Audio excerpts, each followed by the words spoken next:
अस्सलाम वालेकुम स्टूडेंट्स, मैं हूं आपका टीचर मुज़म्मिल हुसैन गुरेजा। आज हम स्टार्ट करेंगे FSc mathematics chapter number 3 exercise 3.6।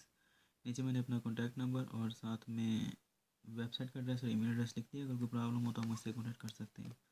और मेरे चैनल को सब्सक्राइब करें और साथ में जो बेल का निशान बना होगा उसके ऊपर क्लिक करें ताकि आपको नोटिफिकेशन मिलते रहें। आज हम स्टार्ट करेंगे क्वेश्चन नंबर 20। ऑप्शन दिया गया integral 0 to π/4 1 + cos² theta into tan² theta D theta. पहले इसको मल्टीप्लाई कर देते हैं। tan थीटा को 0 to π/4 आ गया, इसको मल्टीप्लाई कर देंगे तो क्या आएगा tan² theta plus cos² theta into tan² theta into D theta आ जाएगा। ठीक है जी। अब tan की जो वैल्यू आती है हमारे पास वो क्या आती है sec² थीटा -1 होता है ये। ठीक है जी। प्लस अब आगे cos² थीटा है, tan की वैल्यू यहाँ पर दूसरी एक और लिख सकते हैं हम सॉल्व करने के लिए sin² theta over cos² theta D theta. ये किस लिए लिखा ताकि ये कैंसिलेशन हो सके। Integral 0 to π/4। अब उसके बाद ये आ जाता है दो चीज़ें, तो इनको हम अलग अलग इंटीग्रेट कर सकते हैं, लेकिन उससे पहले हम ये सॉल्व कर लें थोड़ा सा। प्लस पीछे बचता है sin² theta into D theta. ये कैंसिलेशन होने के बाद sin² थीटा बच जाता है, तो ये लिख लिया मैंने। अब आगे आता है 0 to π/4। इनको अब अलग अलग कर दें। sec² theta D theta minus integral 0 to π/4 1 D theta plus integral 0 to π/4 sin² theta. अब यहाँ पर sin² थीटा का कोई डायरेक्ट फार्मूला नहीं है, तो हम इसके ऊपर भी डबल एंगल आइडेंटिटी अप्लाई करेंगे।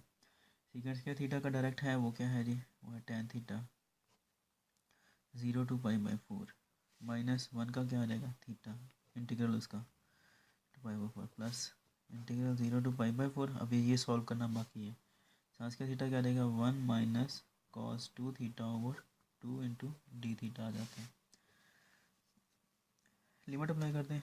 tan π/4 upper limit minus tan 0 minus यहाँ पर थीटा पर अप्लाई करेंगे upper limit minus lower limit plus अब ये 1/2 बाहर आ गया। इंटीग्रल 0 to π/4 पीछे का बचता है 1 - cos² theta into D theta आ गया। उसके बाद tan π/4 क्या होता है हमारे पास, ये आपको याद होना चाहिए। ये होता है जी हमारे पास 1 और ये tan 0 क्या होता है 0 होता है। उसके बाद -π/4 ये बच गया 0 0 ही रहता है प्लस 1/2। इन दोनों का अलग अलग कर दें। Integral 0 to π/4 1 D theta plus minus integral 0 to π/4 cos² theta D theta. ये 1 आ जाएगा। अब ये -π/4 उसके बाद प्लस 1/2 ये क्या आ जाएगा थीटा, इसका डेरिवेटिव थीटा इंटीग्रल थीटा होता है। लिमिट अप्लाई कर दें 0 to π/4 माइनस cos² थीटा का इंटीग्रल क्या आएगा sin² थीटा ओवर 2। अच्छा ये 1/2 जो है ये दोनों के साथ मल्टीप्लाई हो रहा है, तो यहाँ पर भी आएगा साथ में 1/2। ठीक है जी, यहाँ पर भी 1/2 आएगा मल्टीप्लाई हो रहा है 0 to π/4 आ जाएगा। 1 - π/4 प्लस 1/2 लिमिट अप्लाई कर दें अपर limit minus lower limit minus ये 1/2 को 2 के साथ मल्टीप्लाई करें तो क्या आएगा 1/4।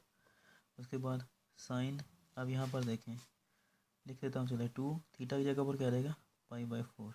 ये मल्टीप्लाई हो रहे हैं आपस में माइनस लोअर लिमिट क्या रहेगी sin 0 0 होता है। ठीक है 1 - π/4 ये क्या रहेगा 4 2 8 तो आ जाएगा प्लस π/8 माइनस 1/4 आ गया। ये कैंसिल आउट होने के बाद क्या बचता है π/2।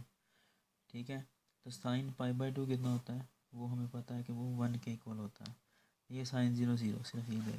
अब ये हमारे पास क्या आता है 1 - π/4 प्लस π/8 माइनस 1/4। तो एलसीएम ले लें क्या आ जाएगा 8 8 माइनस 4 2 8 पाई माइनस 2 सॉल्व कर लें क्या आता है ये पाई आ जाएगा 2 पाई प्लस पाई माइनस के साथ प्लस करें तो माइनस पाई बचेगा हमारे पास। ये क्या आ जाएगा हमारे पास 6 बचता है पीछे। तो ये क्या आएगा 8 में से 2 निकाले 6 माइनस 2 में से 1 निकाला 1 ओवर 8। तो ये इसका आंसर आता है। उम्मीद है कि आपको समझ आ गया होगा। अगर ना समझ आए तो आप मुझसे पूछ सकते हैं। तो इंशाल्लाह नेक्स्ट क्वेश्चन में आपसे मिलते हैं। तब तक के लिए अपना ख्याल रखिएगा, मुझे दुआ में याद रखें। अल्लाह हाफिज़।